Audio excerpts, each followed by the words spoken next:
Il y a eu cet arrêt de la Cour de justice de la CEDEAO le 26 janvier 2026. Et avant d'aller dans les détails, parce que je voulais recadrer certaines choses, remettre un peu d'ordre dans certaines idées, il faut déjà rappeler que c'est pour la première fois qu'une décision d'une juridiction communautaire africaine dénonce un coup d'État constitutionnel. C'est la première fois. Donc, c'est une jurisprudence. C'est la première fois en Afrique qu'une juridiction communautaire africaine dénonce un coup d'État constitutionnel. C'est une première. Et la CEDEAO, la Cour de justice de la CEDEAO, elle s'est basée non pas sur les textes de la CEDEAO, sur la charte de la CEDEAO, mais elle s'est basée sur la charte africaine de la démocratie des élections de la gouvernance, dont la CADEC, du 30 janvier 2027, qui a été votée à Addis Abeba. Et dans cette disposition, cette charte dit « Les États partis conviennent de l'utilisation, entre autres, des moyens ci-après pour accéder ou se maintenir au pouvoir, constitue un changement anticonstitutionnel de gouvernement et est passible de sanctions appropriées de la part de l'Union. » 5, donc le point 5. Tout amendement ou toute révision des constitutions ou des instruments juridiques qui portent atteinte au principe de l'alternance. Donc, c'est cette charte-là que les juges de la Cour de justice de la CEDEAO ont utilisée pour connaître le cas du Togo et donner leur décision. Et depuis que cette décision a été rendue publique, tout le monde va de son interprétation, chacun dit ce qu'il pense. Et pourtant, ce que la Cour de justice de la CEDEAO a dit est clair comme de l'eau de roche. À savoir que la réforme constitutionnelle du 6 mai 2024 est anticonstitutionnelle. Donc, cette constitution-là, elle n'existe pas. C'est la déduction qu'il faut faire de ce que la Cour de justice de la CEDEAO dit. C'est-à-dire, la constitution de la 5e République de Faure Gnassingbé du 6 mai 2024, elle n'existe pas. Et puisqu'elle n'existe pas, toutes les institutions qui en découlent, donc le Sénat, il n'existe pas. Le PC, il n'existe pas. Le président Savi de Tové, il n'existe pas. L'Assemblée nationale, elle n'existe pas. Je ne sais pas s'il y a d'autres institutions qui en découlent, mais si on s'en tient à cette décision de la Cour de justice de la CEDEAO, on revient au statu quo antérieur, c'est-à-dire à la Constitution de 92 dans sa forme modifiée de 2019. Qui fait que Faure Gnassingbé a déjà épuisé ses 2 mandats. Je répète, si on s'en tient à cette décision de la Cour de justice de la CEDEAO, on s'en fout de tout le bavardage qu'ils sont en train de faire. Toutes les institutions qui en découlent, puisque la Cour de justice de la CEDEAO dit que cette révision, elle est illégale, elle est inconstitutionnelle, en se basant sur la charte africaine, la CADEC. À partir de ce moment-là, toutes les institutions qui en découlent sont nulles et de nul effet, n'existent pas. Donc, le PC, Savi de Tové, président, le Sénat, l'Assemblée nationale. S'il y a d'autres institutions, vous pouvez en jeter. Mais que toutes ces institutions n'existent pas. Donc, si toutes ces institutions n'existent pas, on revient à la situation antérieure, c'est-à-dire à la Constitution de 92 dans sa version modifiée de 2019, qui fait que Faure Gnassingbé a expiré, a terminé ses 2 mandats. Et donc, il n'a plus rien à faire à la tête de ce pays-là. C'est la conséquence immédiate. je ne m'appesantis pas encore sur les histoires de réaction du gouvernement togolais. Je reviendrai là-dessus. Donc, toutes ces institutions-là n'existent pas. Et donc, si toutes ces institutions n'existent pas, nous avons en face de nous des dirigeants de fait. Des dirigeants qui ne tirent aucune légitimité nulle part. Des dirigeants de fait. Donc, Faure Gnassingbé est un PC de fait. Saint-Louis de Torbé, c'est un PR de fait. Le Sénat est une institution de fait. L'Assemblée nationale est une institution de fait. Et toutes ces institutions ne tirent leur légitimité de nulle part. Donc, on revient à la version de la Constitution de 92 qui a été modifiée le 15 mai 2019, qui fait que Faure Gnassingbé a déjà épuisé ses 2 mandats et donc ne peut plus rien faire à la tête du Togo.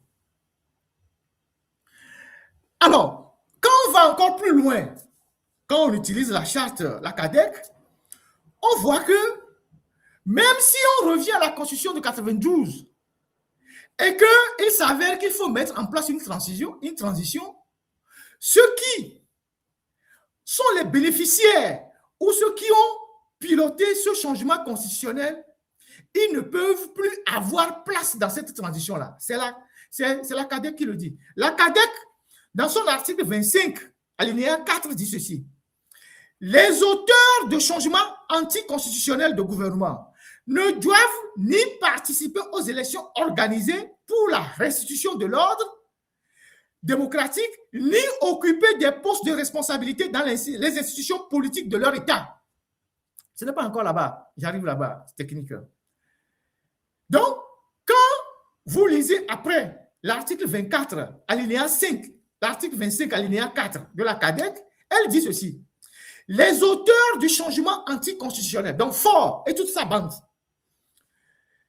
les auteurs de changements anticonstitutionnels de gouvernement ne doivent ni participer aux élections organisées pour la restitution de l'ordre démocratique, ni occuper des postes de responsabilité dans les institutions politiques de l'État.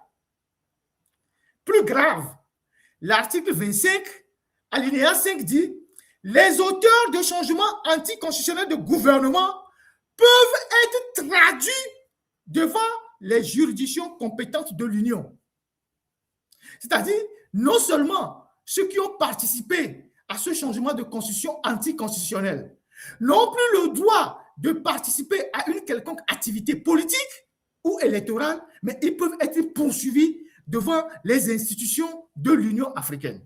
Il y a une cour de justice de l'Union africaine qui n'est pas encore fonctionnelle. En résumé, comme je l'ai dit tantôt, nous sommes dans un régime de fait illégal et illégitime. Et par conséquent, en temps normal, aucun Togolais n'a besoin de quoi que ce soit à demander à ce régime-là, parce que c'est des gens qui sont là-bas juste par la force des armes. Mais il y a encore des dispositions plus graves que je vais citer ici. Et donc, ce que je viens de lire, ça rejoint l'article 150 de la Constitution de 92, qui demande au peuple togolais de s'opposer par tous les moyens à tout coup d'État constitutionnel.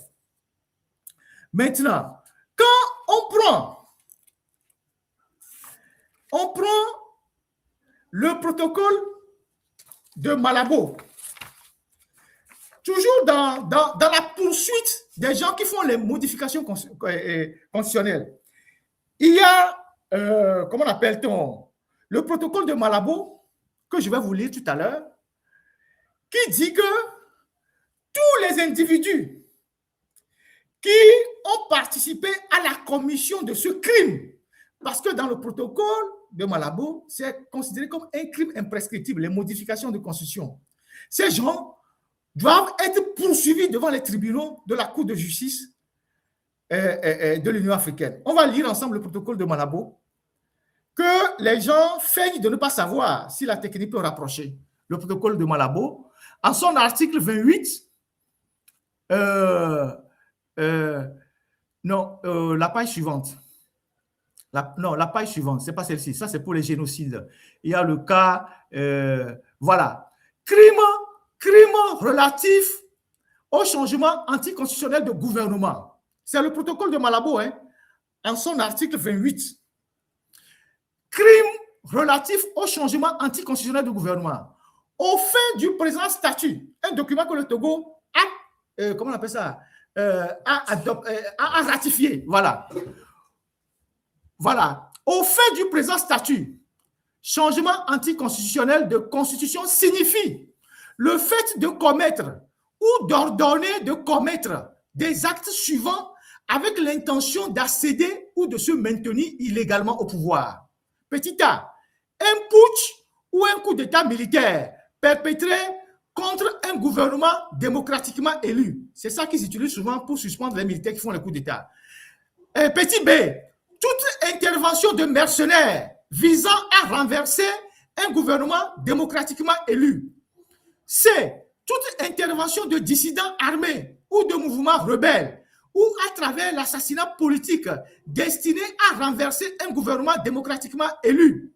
Petit d, tout refus d'un gouvernement en place de remettre le pouvoir au parti ou au candidat sorti vainqueur d'élections libres, justes et régulières. Les gens ne connaissent pas ce document.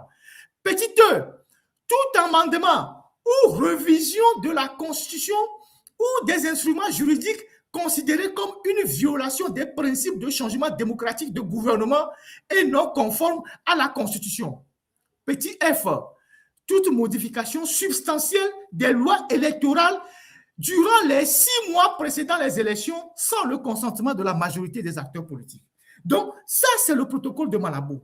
Et donc, en partant de ce protocole de Malabo, tous ceux qui se sont impliqués dans ce changement constitutionnel au Togo, que le gouvernement appelle les forces vives, c'est-à-dire les députés sortants, les magistrats, les personnes ressources, les universitaires de droit, là, les professeurs d'université, là, les Alain Foucault, tous ces bandes d'individus-là, au nom de ce protocole de Malabo, ces gens-là sont susceptibles d'être poursuivis devant la Cour de justice de l'Union africaine pour des crimes.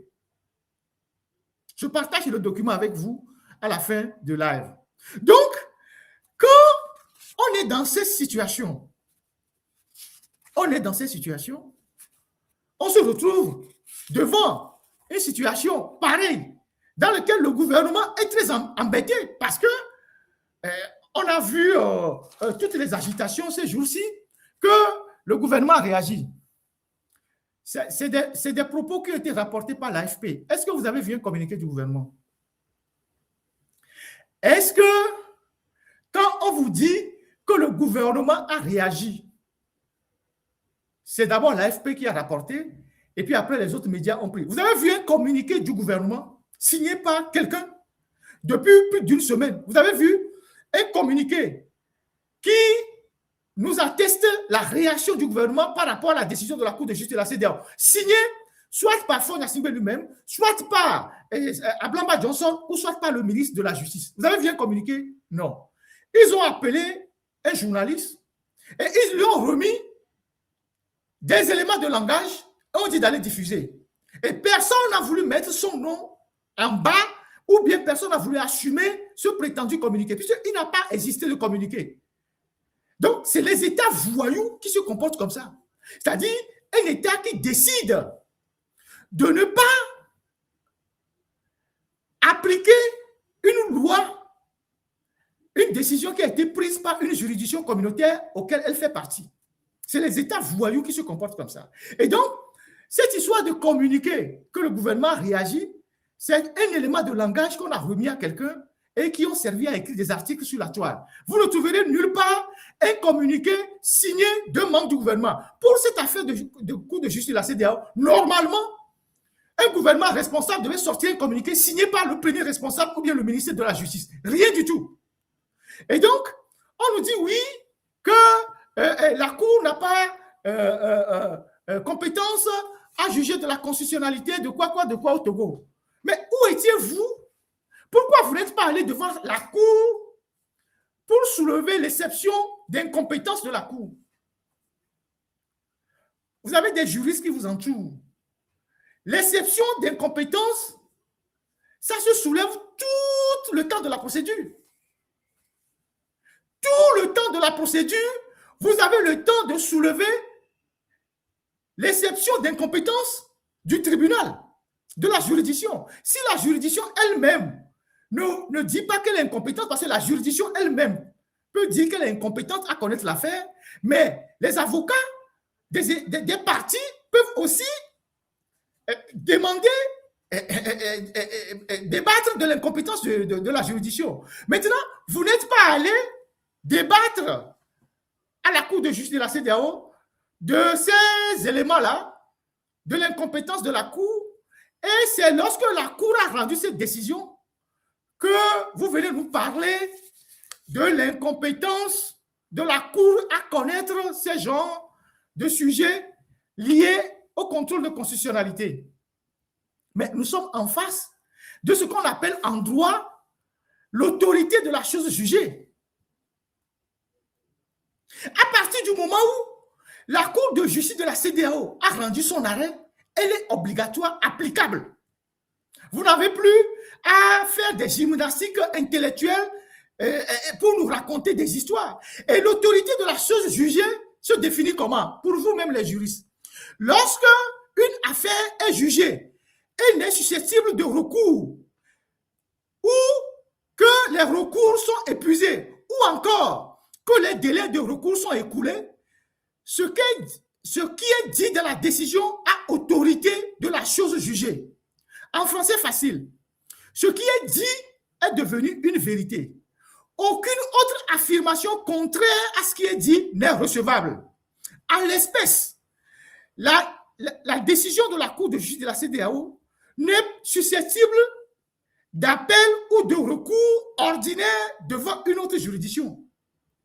Selon les tests de la communauté, les arrêts rendus sont définitifs, obligatoires et immédiatement exécutoires par les États partis, les institutions communautaires, les particuliers ou les personnes morales.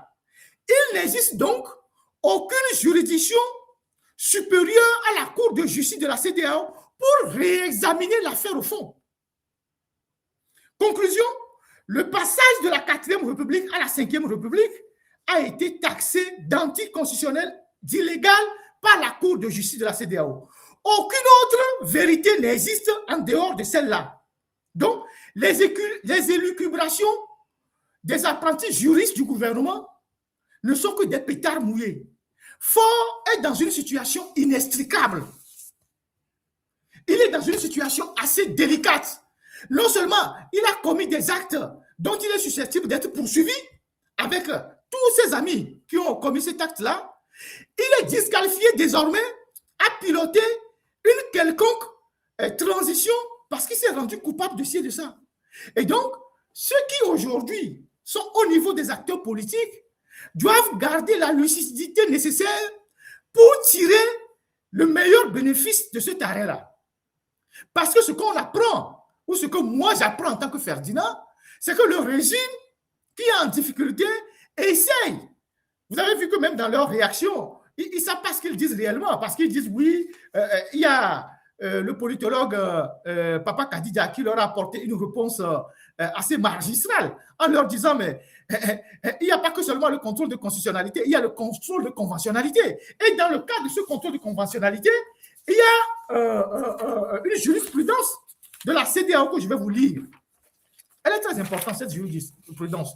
De la même Cour de justice de la CEDEAO. Awa Nana a présidé la Cour de la justice de la CEDEAO. On était tous contents. Aujourd'hui, que ce sont d'autres qui président et qui rendent des décisions, le Togo se comporte comme un État voyou et ne veut pas respecter les décisions de la Cour de justice de la CEDEAO.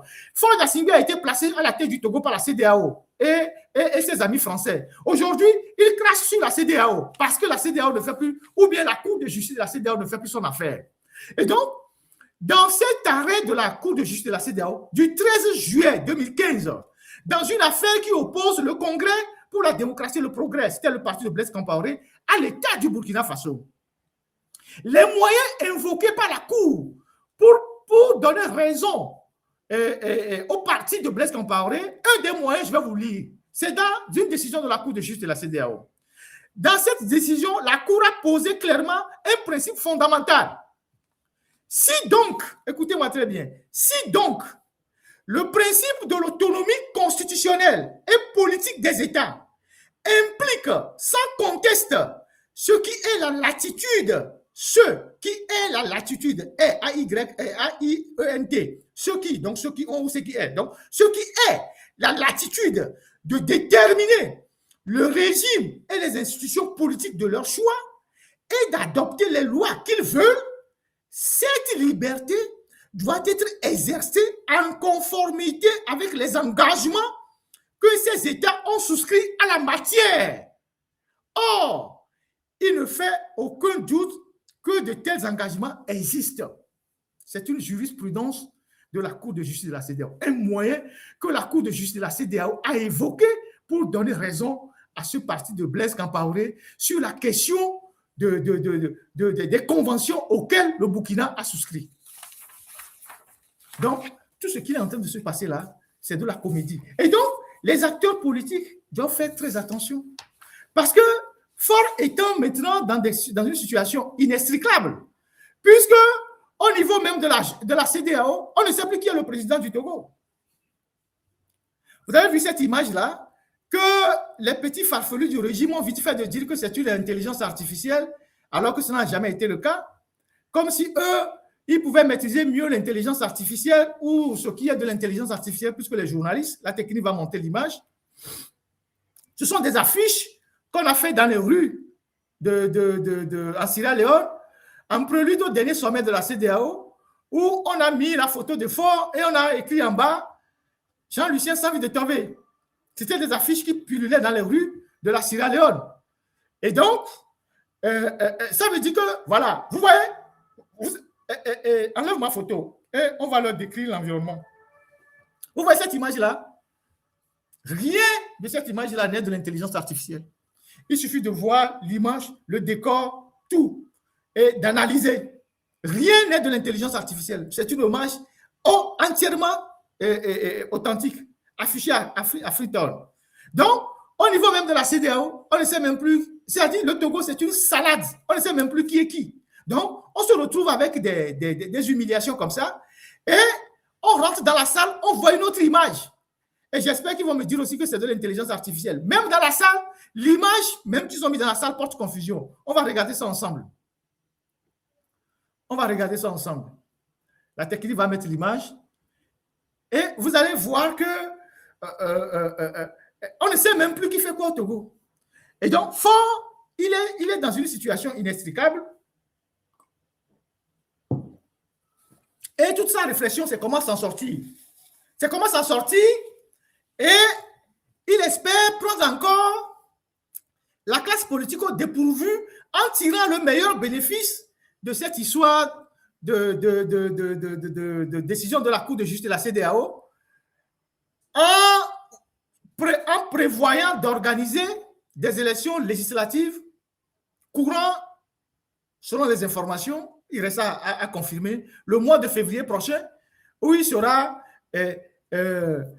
j'avais une autre image que j'avais envoyée dans la salle, la technique. Vous n'avez pas ça? Oui, je te l'avais envoyé avec l'autre numéro. Il y a une image où le président de la Sierra Leone, le président Madabio, était en train de faire des trucs sur les images des chefs d'État qui sont déroulés dans la salle. Et ils ont mis Faure Gnassingbé, président de la République. Si on n'a pas l'image dans le live, je vais vous chercher ça. On a l'image là. Pour montrer que c'était une confusion totale. Ça n'a rien d'image d'intelligence artificielle. Peut-être que la technique a retrouvé ça. On va voir l'image ensemble. Et donc, il ne faut pas que... donc, c'est ce piège-là qu'il veut tendre aux acteurs politiques en réorganisant des élections prochainement. Voilà. Vous voyez cette image-là? Voilà. Voilà. Ça, c'était les photos qui étaient mises dans la salle. Et quand vous voyez Faure Gnassingbé, ici, à la gauche du président Madabio, il est mis Faure Gnassingbé, président de la République. Ça aussi, c'est l'intelligence artificielle. Et pourtant, Faure n'est pas président de la République. Il est PC ou PCM. Ouais, ça, c'est une autre image. Ça, c'est au cours dans la salle du sommet. Et quand vous voyez la photo qui est à gauche là, c'est l'image de Faure Gnassingbé. Ils ont mis quoi? Président de la République. C'est des photos qui nous ont été envoyées de Sierra Leone par ceux qui ont participé au sommet. Donc, que des gens arrêtent de raconter n'importe quoi. Donc, c'est pour sortir de cette confusion-là constitutionnelle où lui-même, il estime que plus personne ne le considère. Vous vous rappelez que quand Faure a commencé par lancer son histoire de réforme constitutionnelle, alors qu'il n'est élu nulle part, j'avais dit dans un live que même un chef de quartier élu a plus de légitimité que Faure Gnassingbé. Nous voilà devant les faits. J'ai dit dans un live qu'un chef de quartier au Togo a plus de légitimité que Faure Gnassingbé. Parce qu'au moins, lui, il est élu dans son quartier. Le président du CDQ d'un quartier a plus de légitimité que Faure Gnassingbé. J'avais dit ça dans un live. Aujourd'hui, il se retrouve devant le fait accompli. Et donc, il pense réorganiser des élections en piégeant les acteurs politiques pour qu'ils viennent le légitimer. Alors que la Cour de justice de la CEDEAO l'a déjà déshabillé. Donc, aux hommes politiques de savoir où ils mettent les pieds. Je serai à leur place qu'au-delà de tout ce que nous faisons actuellement en tant qu'hommes politiques, on prend cette décision de la Cour de justice de la CEDEAO, on accompagne de mémos, on va solliciter des rendez-vous chez les chefs d'État de la région. Bénin, Ghana, priorité. Parce que quand il y a quelque chose qui se passe au Togo, les deux pays qu'on appelle directement, que la communauté internationale appelle pour avoir des informations, c'est le Ghana, c'est le Bénin. Donc, c'est le moment où les acteurs de la classe politique doivent sortir leur carnet d'adresse, aller dans ces pays voisins-là pour chercher à voir ces chefs d'État et leur expliquer la complexité de la situation politique aujourd'hui au Togo. Parce que si demain quelque chose se passe au Togo, ou bien vous organisez des manifestations d'envergure, on tue des gens, la communauté régionale doit comprendre que celui qui tue les gens n'a plus aucune légitimité. Il est poursuivable par tous les moyens. Donc, il faut que la classe politique, les acteurs de société civile, ceux qui ont les carnets d'adresse, aillent au Bénin, aillent au Ghana. Même si les chefs d'État ne vous reçoivent pas, leurs conseillers vont vous recevoir. Au moins, vos informations vont passer. Après, vous allez en Côte d'Ivoire. Vous allez au Sénégal, leur transmettre cette décision de leur propre organisation avec vos commentaires qui suivent, en disant, aujourd'hui, nous en sommes là, il faut nous aider à régler définitivement ce problème du Togo. Sinon, ce qui se passe au Togo, là, ça risque d'embourber les autres pays, de devenir un problème pour les autres pays. C'est ce que les hommes politiques, ceux de la société civile, devraient, parallèlement à ce qu'ils font déjà de bien, faire actuellement. Dérouler leur carnet d'adresse, aller voir les chefs d'État de la région. Il y a un opposant que j'admire, pas parce que je porte ses idées, mais quelqu'un qui a un carnet d'adresse formidable. Il est toujours dans les très grandes réunions. C'est Seloun Dalein Diallo. Vous voyez toutes les grandes conférences, vous le trouvez toujours. Seloun Dalein Diallo. Vous le trouvez toujours. Et donc, c'est ce qu'il faut aujourd'hui pour la classe politique togolaise. Ceux qui ont les carnets d'adresse, il faut qu'ils frappent les portes qui sont les portes essentielles pour leur parler de cette décision de la Cour de justice de la CEDEAO et de ses implications sur la politique togolaise. Il ne faut pas dire, non, on va aller là-bas, est-ce qu'on va nous recevoir? La politique, il n'y a pas d'a priori dans la diplomatie. Demandez des rendez-vous, il y a toujours quelqu'un qui vous écoutera. Transmettez les documents, il y a toujours quelqu'un qui va lire. Allez demander des audiences, il y a toujours quelqu'un qui va parler avec vous. Comme ça, si demain, il y a des problèmes au Togo, ces gens-là sont déjà suffisamment outillés sur la question togolaise pour réagir.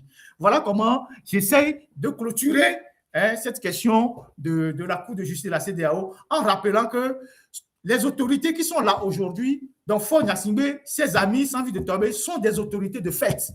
Ils n'ont ni légitimité, ni légalité. J'en ai fini.